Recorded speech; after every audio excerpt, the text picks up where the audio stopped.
Hey, what's up? My name is Donta Storey. I am an actor, writer, and director. My new film, Lime, is available now on Amazon Prime.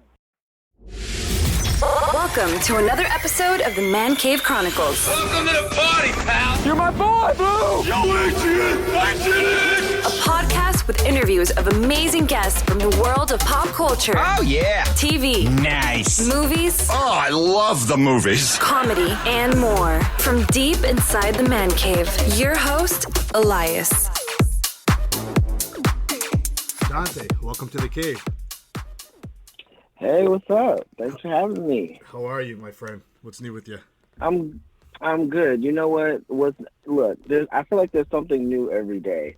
Like between, Corona and the protests and just trying to create like every day, if you turn on Twitter or Instagram or the news, you've been going through like this weird wheel of emotion kind of, Yeah. But today I'm good. That's I'm good. great. That's great, I'm man. surviving. What about you? I can't complain, man. I'm healthy. My family's healthy. That's all we can ask for, There you right? go. Absolutely. Absolutely. And hopefully someday things will calm down again and everything will get back to normal for everybody. What do you think? I hope so. I hope so. I think right now it's obviously a tragic, situation that got us to where we are, but it's beautiful in that I believe in unity. At the end of the day, we are seeing that there's still so much good on this planet, and people inherently can be really, really good, and that gives me hope. So I think things will be, cool. And then with COVID, I mean, fingers crossed. I am begging the universe, begging you to please go away so that we can all get back to, existing outside and in a safe way. You know what I mean? Oh yeah. So How did you I deal hope. with the whole quarantine thing? What have you been up to with that? I've been okay, honestly. Like the quarantine for me, like I love being alone already as it is. I spend a lot of time with my family, but I like I like to chill solo. Like I love writing, I love movies. I did find that some of my friends, we live in this world where everyone's so busy, working, families, things like that. So I was able to catch up with some people in my life that I normally don't keep, in contact with as much. So a lot of FaceTiming, a lot of Zoom calls, more texting. So the pro there, like for me, has been, being able to kind of get back in touch with some of the people that the world kind of keeps busy. You know what I mean? So I've been okay. Yeah. I did notice that too. Like, as some of my work I had to do it from home and everything while my home, and I noticed like a lot more of my friends that I haven't talked to in a while. All of a sudden, we're getting messages and we're talking, and hey, how you doing? Right. So yeah, you're right about that. I didn't even put that together. Yeah, it's nice, you know what I mean? Because, again, like if you have kids, family, spouse on work, the world is crazy. And then you try to fit a little bit of that time in for yourself. And then, as an adult, you see your friend at the store, yeah, we're going to catch up. Yeah, let's go, catch that movie or whatever. Yeah. And it never happens. You both know it's not going to happen, Right. but you do what's polite and you pretend in that moment. Yeah. So it's been good to catch up with There you people, go. for sure. So you recently had a film called Lime, which is now streaming on Amazon, and we'll talk about that. But I want the listeners to get to know more about you. Where are you originally from? I am from Compton, California. It's a small little city right outside of Los Angeles. How was it growing up there? It was, it was great. I feel like we all look fondly back on our childhoods and the communities that we come from. But I had my own struggles, but what child doesn't in their own way, right? But I was in marching band and I was in drill team and in school and out, and ran track for a couple of years. It was a nice time. I'm the oldest of 6 kids on my mom's side, so it was always something going on. Growing up there, the city is full of culture. It's full of good food and great music, and yeah. So I think it was a mixture of a lot of, like I said, a lot of the culture that still lives and thrives in Compton is what I base a lot of my art on. So it was great. How was it growing up with us? With 5 other siblings. It was interesting because, like, for a long time, my mom was single, and then she got married to our stepfather for about 14. And then they were married for about 14 years to the end of my adolescence. And so It was interesting because I kind of played second. You know, I was second hand until my stepfather jumped in and for my mom. So I was like the older sibling, but I also, you know, kind of was like, you know, not the snitch of the family, but I had to hold it down and make sure. My mom was a single parent working her ass off, trying to make sure she could take care of us. So I was, you know, the wrangler. So I feel like there were things that my siblings, like, you know, did together that I wasn't a part of, only because I wasn't seen as like the, you know, like one of the guys or, you know, girls or whatever. And so it was interesting. There was a lot of me not understanding what it was like to be a child, in, you know, in some instances. Yeah. So like growing up, like how old were you when you know, you realized that you wanted to be like a storyteller and you wanted to get into the entertainment industry? Oh, I knew at a very young age. I remember I had this fascination with movies and storytelling. I remember, you know, back in the day, VHSs. Oh, yeah. It's weird even saying that. But I would get so geeked up when I would, you know, see on the back of the box, like behind the scenes footage, because I felt like I was being let into some secret society. Like I was like, oh, I have the VHS with the behind the scenes or the director's cut, you know. I was always fascinated with movie making and just always was curious. And then I got into theater. I always was interested in acting. And kind of, I can't pinpoint an age, but I do know that when I was really young, I did a lot of school theater. And as I got older, writing became something that I became very passionate about. So it kind of progressed. But I knew at a young age I enjoyed making people laugh, and I enjoyed kind of not being the center of attention, because I don't like that. To be completely honest with you, but I knew that I wanted to make movies as a pretty young kid. Yeah. I think I kind of knew. What were some of the movies that you enjoyed watching growing up? Oh, so many. I'm a big, you know, even as a kid, like, because I, again, hung out with my mom. She had me really young, so I would go to the movies with her and her friends. Like, Clockers by Spike Lee was one of the first movies I saw in a movie theater.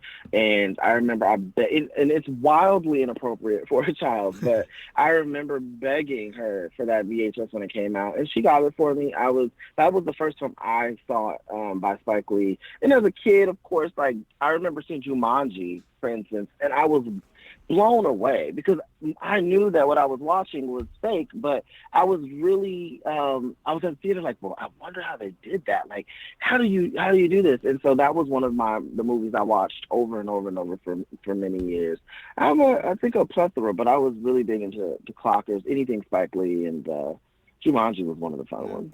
Did you do any like filmmaking while you were like in high school and stuff like that, or you just concentrated more on theater? Mm-hmm. I did, yeah. Like, I made home videos. My stepfather had a VHS, so I recorded everything. You know what I mean? I was recording all family trips and stuff. And then I made, so I'm a big horror buff. I love Wes Craven. I love Freddy Krueger, Last House on the Left, a lot of the stuff that he did in his earlier career. And Scream was one of the movies that I'm obsessed with the series. The whole trilogy, I'm here for it, right? And so I remember writing like a rip-off version of Scream called Slash.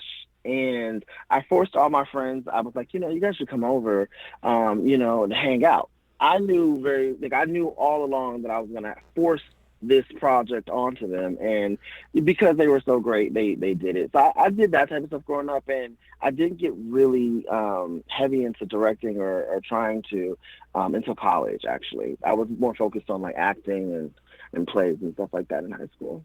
You mentioned Scream. How excited are you about the new Scream movie?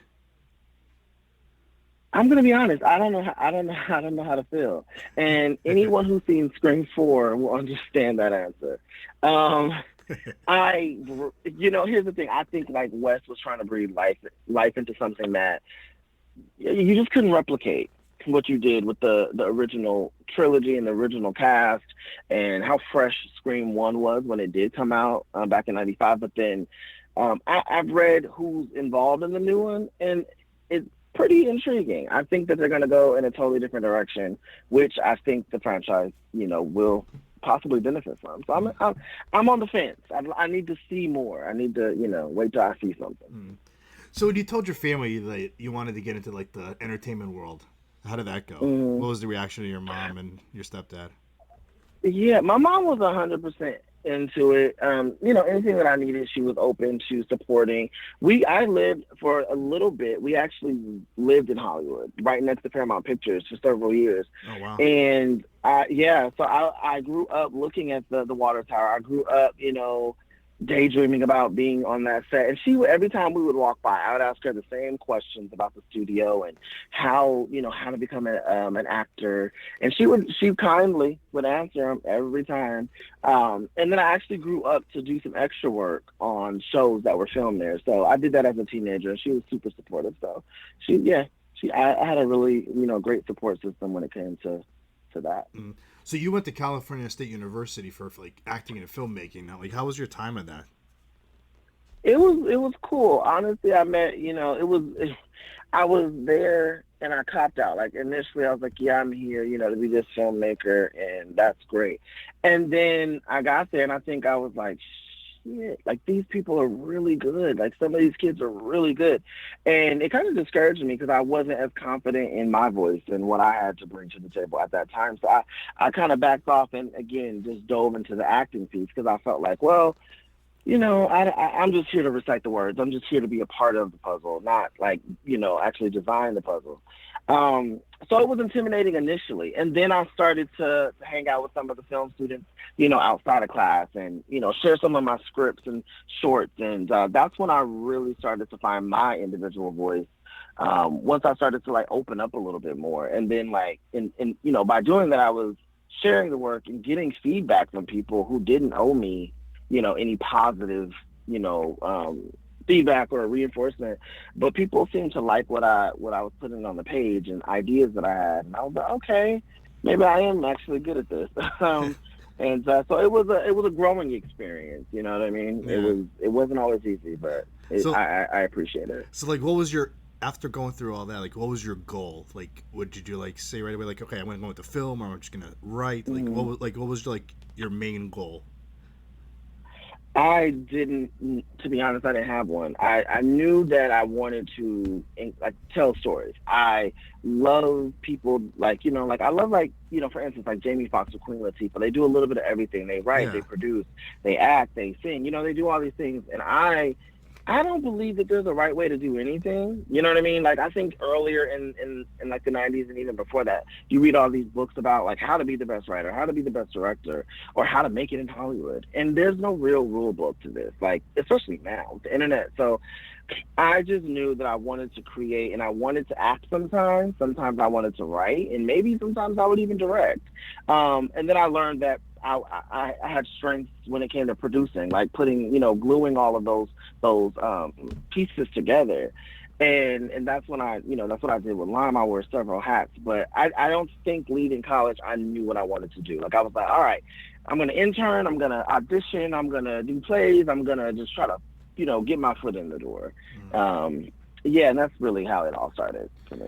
So speaking of Lime, let's talk about that. Yeah. So how long did it take you to even just write the script for that? Honestly, it took me 2 days. Really? And then well, of course, the first draft, I rewrote it a few times and, shared it, got feedback, and but it took me 2 days to write it. And I wrote that July 2018. We filmed it in January of 2019. So it was a really quick process. For me, like, I knew it was when I made the decision to sit down and actually share this story. I said, all right, I want to produce this film. I'm going to direct it. This is something I'm extremely passionate about, sharing. And so I kind of just, hit the ground running. And made it happen. Yeah. So it's loosely based like on your life, right? Right. Exactly. So, yeah. How did you decide like what stories you wanted to put in the film? Well, so I knew that I really wanted to represent myself to, of course, because family and friends would see this film. Everything that you see in Lime did happen. I was assaulted by a group of individuals at one point in my life growing up.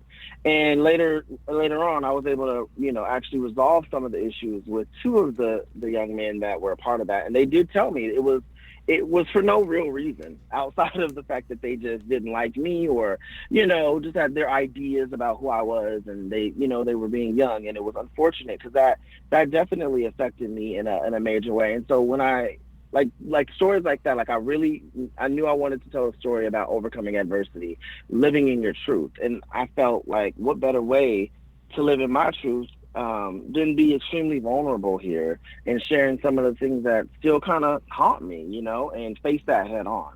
And so with Lime, I was able to do that not only by sharing it, but actually directing the film and releasing it to the world. In the beginning of that process, I was one way, and I promised when I said, cut, it's a wrap, we're done, edit it, and then I think even like sitting in my first theater at the San Francisco Black Film Festival, watching it with an audience, I was a totally different person by that point. It was it was like this journey that I went on. It was cathartic. And I'm definitely happy that I did choose the aspects that I did choose to include in that film, because it definitely changed me. So like you directed it, you wrote it. Like how involved were you? How involved were you like with the casting of the film? Well, so I wrote it and I directed, and I also was one of the producers. So I, wearing all three of those hats. Yeah. I had two other producers come on board, and so we made all those decisions together. I wanted to cast a wide net when it came to not just casting, but casting my crew.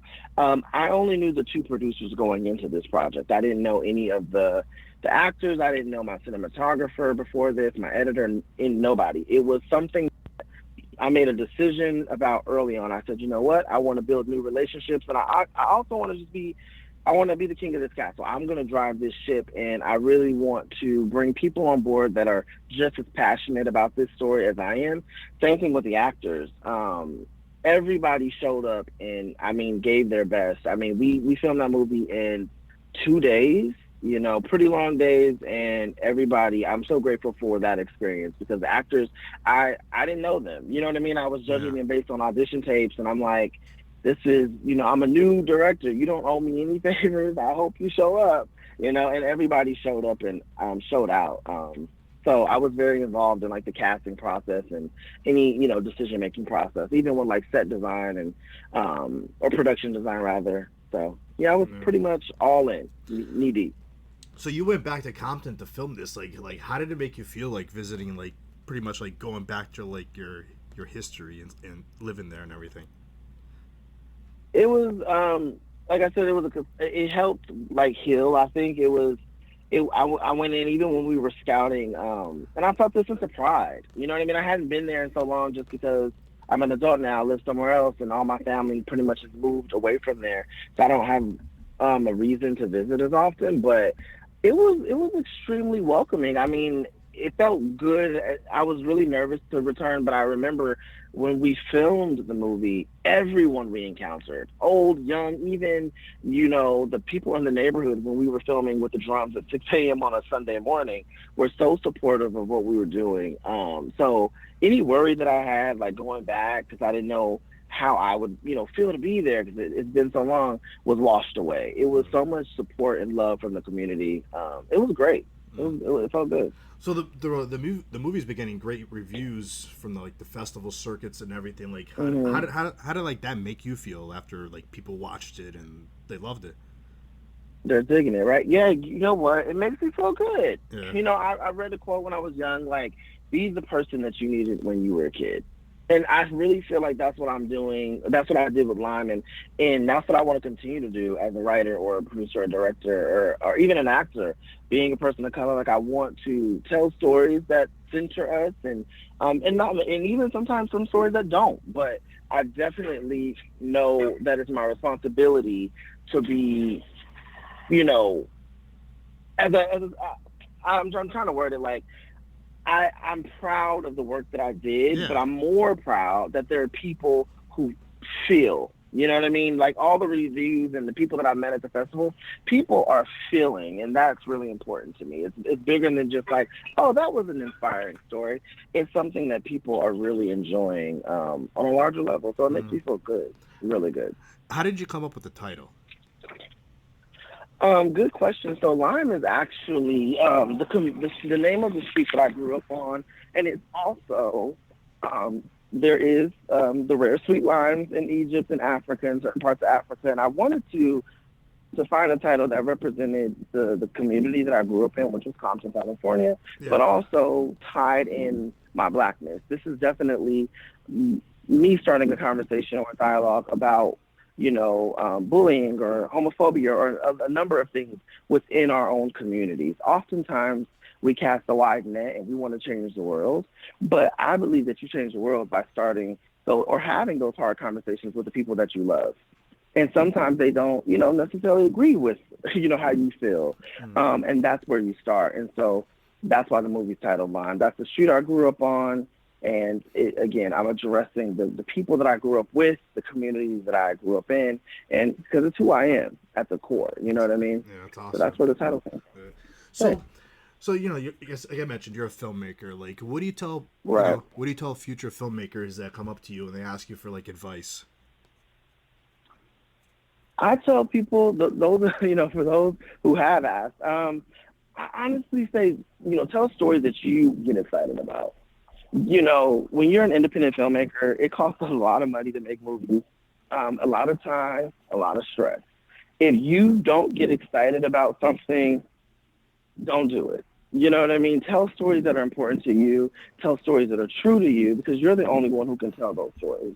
And I tell people, surround yourself around creatives who are passionate driven, who are passion driven. Like, if they are passionate about the project, they're going to do just as much as you to get that project done.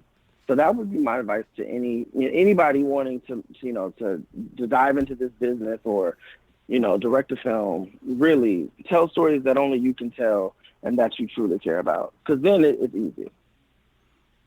What's the next big thing that you're excited about that you're working on?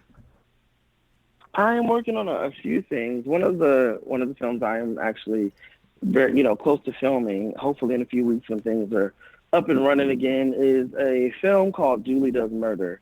And I did write that film. I'm also directing and starring. And so it'll be interesting directing myself, because I've actually never done that. But this film I love horror. I love campy horror. I love, having movie night and checking out all the campy movies back from the 80s and early 90s even. And so this movie is my love letter to camp. So it's about a door-to-door vintage fragrance salesman who discovers he has this appetite, for murder. And it's like I'm calling it, if I can be honest, it's like a dark comedy with horror elements. Yeah. And I'm really excited about it, man. That's awesome. That's what I'm working on at the moment. Yeah. And what's your goal with that? Streaming, or trying to get a real?